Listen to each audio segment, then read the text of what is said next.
రాజ్యసభ అభ్యర్థుల ఎంపికపై ఇప్పుడు వైసీపీ నేతలు, టీడీపీ అలానే జనసేనను టార్గెట్ చేస్తూ విమర్శలైతే చేస్తున్నారు. కానీ సోషల్ మీడియాలో రాజకీయ వర్గాల్లో వినిపిస్తున్న ప్రశ్న ఒక్కటే. ముందు వైసీపీ చేసిన ఎంపికలు గుర్తున్నాయా? జగన్ హయాంలో రాజ్యసభ సీట్లు ఎంపిక ఎప్పుడు కాంట్రవర్సీకి దారితీసింది? పార్టీ కోసం ఏళ్ల తరబడి పనిచేసిన నేతల కంటే ఇతర కారణాలకే ఎక్కువ ప్రాధాన్యత ఇచ్చారనే విమర్శలు అప్పట్లోనే వచ్చాయి.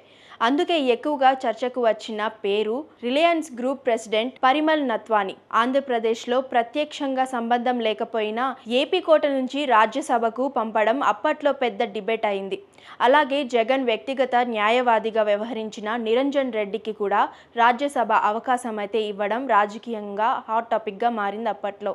మరోవైపు ఆర్ కృష్ణయ్యకి ఏపీ కోట నుంచి అవకాశం ఇవ్వడంపై అప్పట్లో తీవ్ర చర్చ కూడా జరిగింది. రాష్ట్రంలోనే చాలా మంది బీసీ నేతలు ఉన్నప్పుడు తెలంగాణకు చెందిన నేతకు సీట్ ఎందుకు ఇచ్చారన్న ప్రశ్నలు అయితే వచ్చాయి. ఇప్పుడు టీడీపీ, జనసేన ఎంపిక చేసిన అభ్యర్థుల విషయంలో మాత్రం ఆ పార్టీలు loyalty, long term commitment, party కోసం పనిచేసిన నేతలను ప్రియారిటీ ఇచ్చామని చెప్తున్నారు.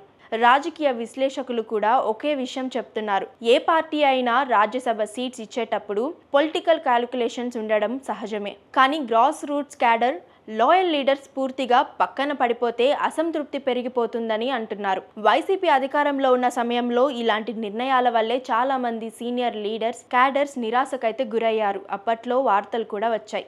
ఇప్పుడు అదే పార్టీ ఇతర పార్టీల ఎంపికపై కామెంట్స్ చేయడం రాజకీయంగా అయితే డిస్కషన్ పాయింట్గా అయితే మారింది. అయితే ఈ అంశంపై ఎవరి వాదన కరెక్ట్ అనేది ప్రజలే నిర్ణయించాలి. కానీ ఒక విషయం మాత్రం క్లియర్. రాజ్యసభ సీట్లు అనేవి కేవలం పొలిటికల్ రివార్డ్స్ మాత్రమే కాదు, పార్టీ భవిష్యత్తును కూడా ప్రభావితం చేసే కీలక నిర్ణయాలు.